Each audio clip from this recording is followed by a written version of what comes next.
Sa mga directors, no, was there a scene na sobrang hirap i-mount? Was there a particular, baka top of your head, top of mind? From the get-go, walang madali. Kasi Okay. we really pour ourselves into every scene that we mount. And then, it's really very inspiring kasi these people, they also collaborate, they also get their ideas. Para mas malaman talaga yung mga eksena. So, pero kung may, yun, walang madali. Di ba? I mean, lahat kasi may meaning eh. Lahat may, kailangan may tawid namin yung Right. message. Kasi it's not just, you know, we're handling a very delicate, di ba, theme. And we need to inform our audience, which is really yung gusto nating ma-achieve here. So, yun. Si Direk FM, baka meron kang scene in your head na parang, this was difficult, looking back. In my 34 years with ABS-CBN, this is the most difficult show. Ganun kadaling i-describe. Elaborate, Direk. And though, nabanggit kanina ni Ma'am JRB, no, there was a deadline. I should like to give credit to my two co-directors. In all of my shows, I get to template it. This time, no. Sabay-sabay po kaming bumubuo ng show. And, you know, these two guys are very humble. Rico has been an assistant director for the longest time and he was just promoted. But, you know, he's the future of the company. Bijoy, I've always been a fan of his visuals, the way he frames and looks at things. It's very filmic. And the most important thing that these two guys have is generosity. Ang hirap mag-pilot ng show kasi, you know, any artist can look at the material in a very different light. So if there are 10 directors, these 10 directors will look at the material differently. Ay hindi po sa nagbubuhat ako ng sariling bangko namin, pero kanina dun sa mga nakapanood sa inyo sa sinihan, hindi nyo naramdaman na may pagkakaiba sa trabaho. I'm so thankful to these two directors kasi napaka-humble. Yun yung sinasabi ni JRB kanina, that the challenge of stitching it. Yes, that Diba? yung difficulty, alam mo, hindi kami makasuko kahit nagkakasakit na, nahihirapan, kasi napakaganda ng material. And I think that's what's been said all throughout this meeting. It's not easy, no? Na mag-mount ng lahat they're into it. Lahat may opinion. Right. Lahat may gagawin, may gustong i-contribute. And for us, it's just, you know, para kang may piyesta araw-araw na tinitignan mo na lang, which is in-streamline mo, which is best for the show. Nice. Can I just Go ahead, Chart. yeah, can I just add Direk FMR, such a great director. Thank you, Direk, for everything. He really brings out the best in his actors, I think. And you know, I never really understood that in the beginning, entering the JRB unit. But once I worked with Direk FM Reyes, the first day that I worked with him, I knew right away that, okay, this guy is a genius. He's a genius director, and he brings out the best in his actors. Thank you so much, Direk. Chart, your Ako first rin time? po, sorry. Go ahead, so sorry. Chart, first time with Direk FM? First time. First Direk time, FM. got it. Barbie, you wanna say something? Ako rin po, gusto kong i-take yung pagkakataon na to say thank you to Direk FM Reyes. This is the first time po that we work, but I am very close with Mama Ana, of course. I work with her sa araw-gabi, but we have amazing directors, Direk Bijoy, Direk Rico, of course, Kuya Erwin too. But Direk FM Reyes, he is like a father to me. Like, bawat eksena ko po, yung mga iyakan kong eksena, grabe, sobrang hirap po kasi halos araw-araw na taping ko, iiyak talaga ako. As in, came to the point na I talked to my life coach, like, naguguluhan na ako. So yun ang duty mo sa Yes! segmento, umiyak. Magpaiyak. Okay. Ang dami ko nang iyakan. It was getting heavy na for me, but Derek FMR, he was always there. As in, hindi niya ako pinapabayaan. And I'm very thankful. Thank you, Tatay, for all your efforts. Thank you so much. Bella, is this also your first time to work with Direct FM? How is Yes. it? I agree with Richard. Actually, it's the first time I've seen Richard. Sorry, yeah, kasi I've worked with Richard before, and I think we also did an action show before, and I think he focused on the action side more. Tsaka nung time na yun, ang iksi lang kasi ng show namin. Pero dito, grabe, he's focusing on his acting more. And I think the credit goes to Direct FM. Kasi, no, I really think so. Kasi when he talks to us on set, he gives us different directions. Nakikinig ako kung ano sinasabi niya kay Richard. Iba yung kinukwento niya kay Richard, iba yung kinukwento niya sa akin. Na minsan nakikinig ako, wait lang, parang mas maganda yung sinabi niya kay Richard dito. Pero sa next angle, teka, pero mas maganda yung Ang sinabi niya sa competitive mo talaga, Bella. Wala akong masabi. pero din sa shot ko na, ay mas maganda yung sinabi niya sa akin dito. So magpapatulo na ako ng luha dito. Pero kidding aside, Derek FMR really knows how to talk to each and one of us. Like, he studied us. He knows us personally. Like, he took time to actually know us. Right. So he can work better with us. Like, may isang scene kami ni Richard na tulala ako kasi naging audience niya ako dun sa scene. Like, it was so good. Yung meron siyang eksena na sinisigaw niya si Harold direct sa office. It was such a simple scene. It didn't have to be big. Didn't have to be emotional. But I was so moved. Like, gusto kong pumalakpak after. Audience pa ako dito. Galing-galing ni Richard. So watch out for that scene. Watch out for all of our scenes.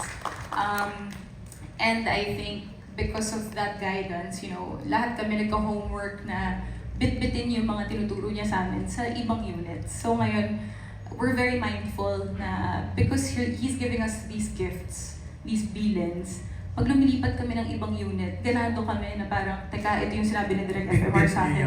Yeah, kailangan ito yung gawin ko. So thank you, Direk, for those gifts. Maraming salamat. Nakakapangliit, IJ, kasi your first responsibility in a story is to study the character.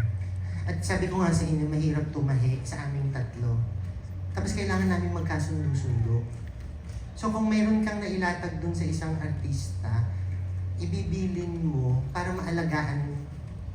Kasi di ba, it's a play between the director and then the actor. And you see, for any actor who's going to work with you for the first time, trust is always an issue. That's true. Trust is always an issue. Will always be an issue. Ganon din naman yung director eh. Kaya nga sabi ni Bella kanina, parang nagugulat siya kasi nagre-research din po ako sa kanila. Ano yung working attitude nila? Kasi at the end of the day, it's not even about our ego. Alam mo yun, yung hindi ka naman pumupunta sa dahil meron kang ego o may attitude ka, pumupunta ka doon, na bilang director, iniisip mo paano sila makakarating dun sa state of emotion at dun sa character. And well, it's up to either both of you kasi just as they will question trust, ikaw din naman bilang director, you know, may tiwala ka ba sa kanya? Kakayanin niya ba o hindi? And you know, in any project that you work with, pwede namang hindi mo gusto yung artista eh. Pwede rin namang fan ka ng artista. Di ba? Mahirap kapag hindi kayo magkasundo. Tapos kailangan mo siyang mahalin kasi may character kayong bubuuin, may istorya kayong ibibigay, bubuuin. And ako, sa tingin ko, the personal reasons are the least of your concern. Ang priority mo is the story and then the character. I'm thankful because for one, hindi naman yata magiging superstar itong mga katarbakong ito kung hindi sila ganun katalino, number one. Ano? Kung hindi rin sila ganun kadisiplinado sa trabaho nila. Funny kasi ako pangarap kong makatrabaho si Bella eh. Because my wife and my daughter are big fans of her work. She's not just an actress but she's an author also. And they find her, kanina lang habang nasa screening, nasa likod ko yung misis ko nung nakita na si Bella. May kalabit ng kalabit. Si Bella. Oo, mama. Yes, it's not siguro, maswerte kami, nabigyan po kami ng mga artistang may malasakit sa trabaho. Nag-aaral at nag-iisip at intellectual. So, wala rin naman po akong hindi ko pwedeng paboran ng isa sa kanila dahil parehas silang, they've proven their worth in working with me. Si Gerald for Sins of the Father and now, ayoko mo kasing magbuhat buhatin ang bangko ng sarili kong artista at ng sarili naming trabaho. But I can say that this is Richard's best. Wow. Reaction lang, Sarge? Talaga ba? Yeah, I'm thankful. You know, entering this project, I had a mindset. I really wanna give my best, trust my directors, trust the creatives, and just trust the process again, and just continue being a student of this craft. Nice. Yeah, so that was my mindset, and I found a great mentor in Direk FMR, and of course our brilliant directors, Direk Bijoy, Direk Rico. It's been such an honor working with this group. It's been hard, tiring, physically, emotionally, but it's all worth it. Thank you, Chard. We go now to our last two questions. Let me go first. Ito medyo napapanahon na. From Roldan Castro. Any lead star? Sa taas ngayon ng gas, ano yung pagtitipid na ginagawa nila sa pagtitaping ng Blood versus Judy? Kalesa na po ang nilagay namin. Kasi malalayo locations nyo, right? Diba? Parang, ano ba, meron bang mga ganong adjustment? Yeah, ako tuwing gabi ayoko nang istorbohin yung wife ko at 5 in the morning, so mag-commute na lang ako. Nagka-comment ka na Kahit yan. na mabibigat yung mga gamit ko. And it's nice, sobrang humbling, na-ground siya after a long day's work na parang after ng action, after ng craziness, parang, ay, oo nga pala, may mga anak pala ako. No? Sarap mo. That's your fuel Yes. to do more.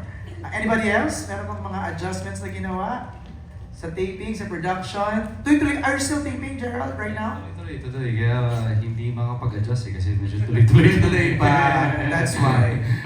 Tuloy-tuloy kami. So, pero ramdam, syempre ramdam natin. That's why we, honestly, it also motivates me even more na pagbutihin yung trabaho. Kasi, Okay.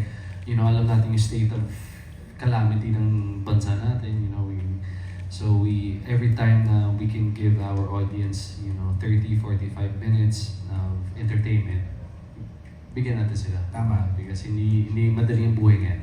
Kumbaga sulitin natin yung oras, yung energy, di ba? Yeah, doon na tayo eh. Gawin Ah. na natin ng maganda to. Tama. Another question for Richard or others. Paano kayo nakaka-relate sa sakripisyo ng character nyo sa Blood versus Judy? Sa ginagawa nilang sakripisyo, kung meron man, kapag Holy Week. So I think Roldan is trying to relate yung sacrifices that you do, yung characters, to what you also do pag Holy Week. Meron ba? Meron bang nagka-fast? Kasi Gerald, you mentioned Well, that yeah. for Nag-Ramadan Ramadan, ako. no? Nag-fasting ako for Ramadan. Nagpagkain. Nag-fasting ako ng Ramadan. Siguro yun yung pinaka kasi medyo, tapos hindi na ako makain ng baboy. Okay. Kasi medyo weird naman na character ko ay isang Muslim. Tapos pag lunch break kumakain ako ng baboy. Parang, you know, medyo contradicting ata yun. And just to make it as pure as possible. Since ikaw na Gerald yung sumagot nun, maganda kasi yung question ni Jay of Certified Kapamilya. Sa trailer, implied na your character is Muslim. So you're confirming it's really a Muslim. Nag-immersion ka ba sa Muslim community o ano-ano ba ang extra mile or effort na ginawa mo para mabigyang hustisya yung character mo? Well, yeah, una-una, may mga consultant kami, you know, mga imam na may nakusap ako. Tapos meron din ako, sa personal time ko, may mga imam ako na taga Maharlika dito sa Philippines, dito sa Taguig na nakipag-meet ako sa kanila just to get more information. But like I said kanina, bata pa lang ako, exposed na ako sa kultura ng Muslim.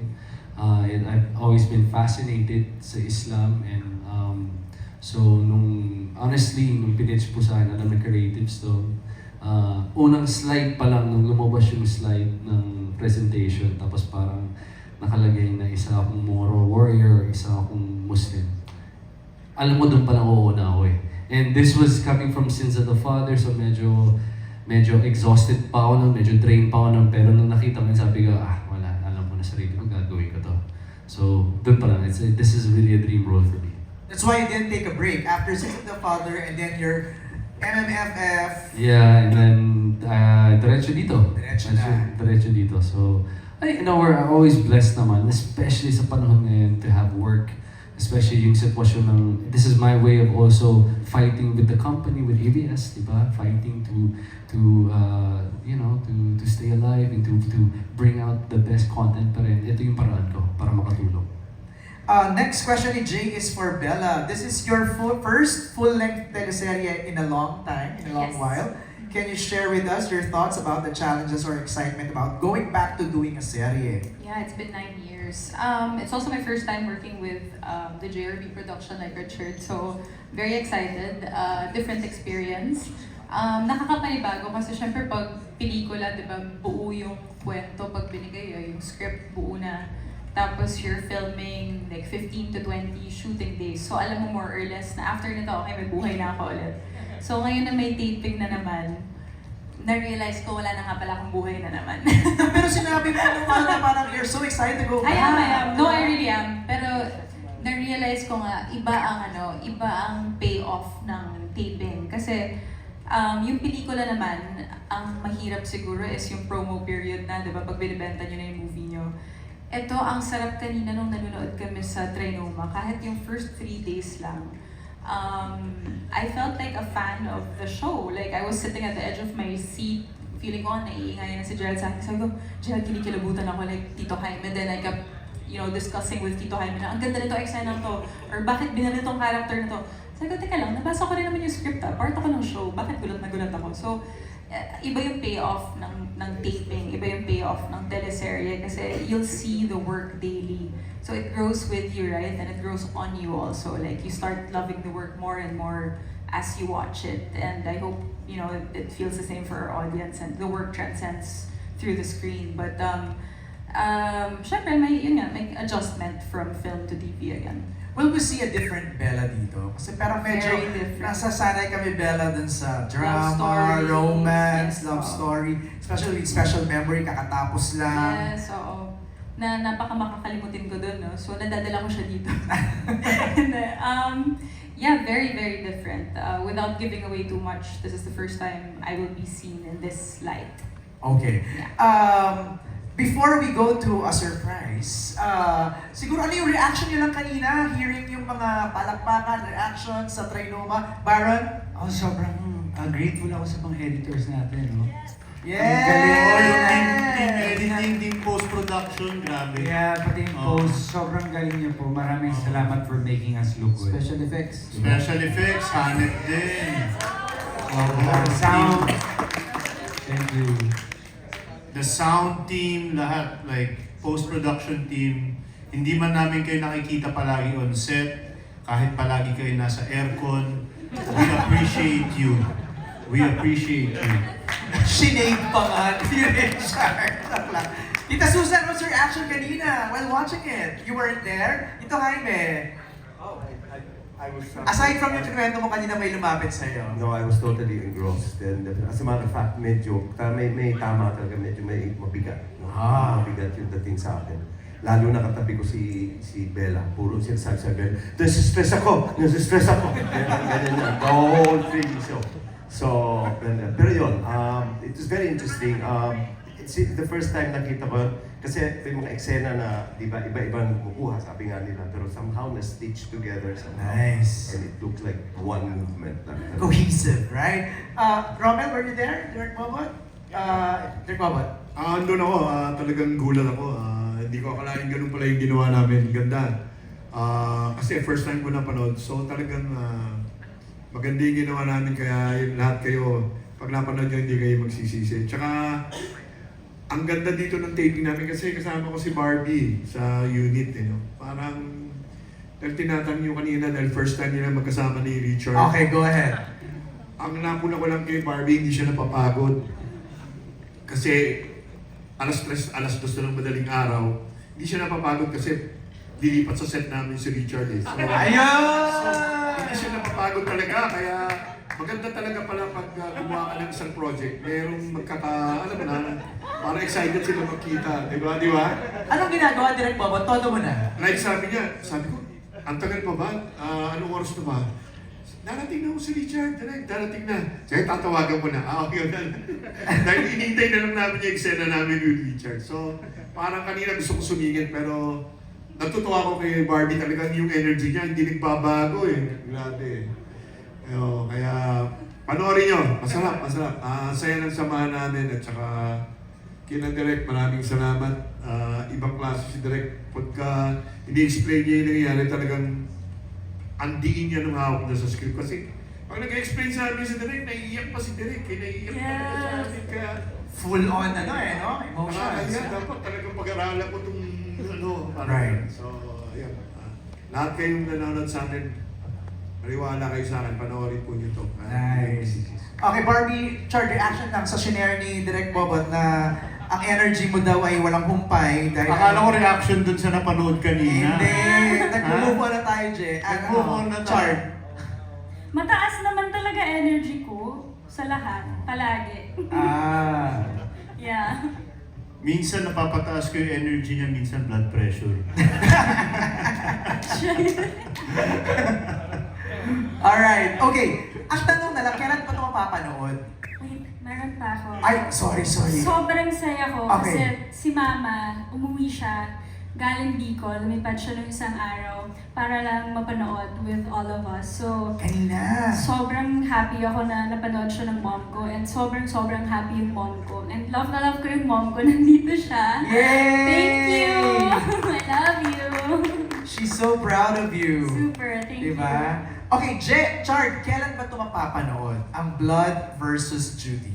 Ano na po yan? Sa Lunes na po yun. Dahil pa. Hindi na ba? Yun na, okay. Ano na, pwede na sabihin eh. No? Nasanay na kami nung isang araw eh. So, sa April 6 na po ito. That's next Monday. That's next Monday. O, sa tama ako. Just right after. April 6. Sa Just April right 6. after Easter. Yes. Diba? Tapos April 4 on Netflix. I won. And I won. So, April 3 sa... April 3 sa Netflix. Netflix. April... Remind. Kayo na lang. Hindi ako brief. Hindi. April 3, Basta April 6 po yung airing natin. That's And right. April 3 will be on Netflix. April 4, I I won. So won. wala po tayong dahilan para hindi manood. That's right. If you're looking for something to watch on while taking a break or habang kayo ay nagbabakasyon, di ba? So, Blood versus Judy, April 3 on Netflix, April 4 on I1, and April 6 sa All TV2, A to Z, Kapamilya Online Live, and Kapamilya Channel. Ang tanong ng lahat, ano bang time slot nito? Yan ang big reveal. That's the big question. Kami po ang papalit sa... Hindi. Okay. Actually, yan din po tinatanong natin. Meron Ano tayong ba? panonoorin. Kapalit sa TV Patrol mo. Hoy, wag naman, Baron! Magla-live kami mamaya. Gusto mo bang i-cancel ko? Charot! Kami Okay. na po ang papalit sa TV Patrol. Hoy, saka pa, Char. Work ni Charlie. Okay, panoorin natin to. We have a surprise right here.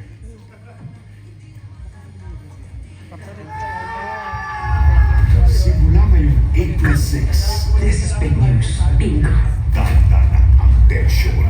Patuloy ang pagtaas ng gun-related violence at crime. Di pa rin tinigil ang sindikato sa pagbabagsak ng mga hamas sa dagat na malapit sa atin. Hindi. Magsisimula na ang teleserye Gigising sa Kapalayan Mo gabi-gabi. Maya pa kami namumuhay dito. Ginugulo kami. Blood versus Duty. Simula April 6 na 8 p.m. Mananatagri ng mas matitinding emosyon. Push, hindi mo alam kung ano pwede. Panahon na para maningin. The Alibi sa bago nitong oras, 8:45 p.m. Ito ang Gabi ng Pinoy, ang ating prime time. Bida. Yeah! Wow! We announced it. We announced it. Reaction, Char, Jet. Yeah. Excited? Yeah, we're very excited. We're very honored to get the first time slot after TV Patrol. Yes, so we're very thankful. Actually, I just want to bow down and be grateful because, you know, nobody has touched this time slot in a very long time. And it's such an honor for us, the whole team, to be here right now. I think the stars aligned for us to be here. It wasn't part of the grand plan, but we ended up here today.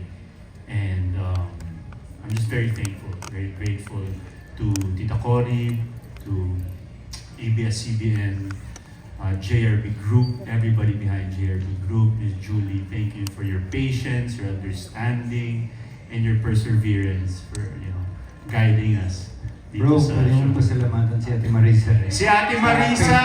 Ate Marisa, we love you. Tsaka si Dante, Ate Maya, Ate Maya, shout out kayo. Maya, we love Kasi you. kahit Pasko, Ate kinukulit Joanna. ko sila kahit Pasko, New Whaler, Year. Jared, Yeah, so Direct lahat, Ram, Direct Kuya Ram.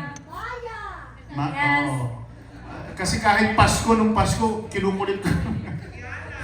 Kahit Kiana. Pasko eh. So maraming salamat sa buong team. Sa buong team, thank you so much. We love you. We love you. Brother, you wanna say a few words? Reaction check, 8 o'clock. 8 p.m. Honestly, sobrang naniniwala ako sa produkto kahit saan po kami ilagay. I'm very blessed just to be part of this project, and excited ako na may ikwento namin yung mensahe ng proyektong ito. Pinaghirapan po ng maraming tao. And just by seeing this, and alam na po natin yung time slot, it motivates me even more para pagbutihan pa lalo. Kasi now the responsibility is even bigger. At I'm really one of the kind of person who takes challenges straight on. And I wouldn't do it without this team. So sobrang happy at excited. Sana po ay abangan nyo Blood versus Judy, April 6, 8 p.m. po yan. Alright. So ano ang mga challenges ng 8 p.m. time slot? Ang challenges alam ko niya. na to. Alam ko na kung saan pupunta to. Ano? Anong Ganun lang, si challenges? Chard na lang sasagot. Anong challenges ng 8 p.m. time slot? Munti ka na nga namin i-take over yung TV Patrol, pero hindi, joke lang. Hindi, syempre maraming challenges dyan dahil you're going to spearhead the prime time. You're going to Kick it off. kick it off, kickstart it, ignite it. And Nice. that's our game plan here. Yeah, and hopefully magustuhan po ng audience natin. Subaybayan po ninyo simula umpisa. Para sa inyo po yan. We are excited. Palakpakan natin the cast of Blood versus Judy!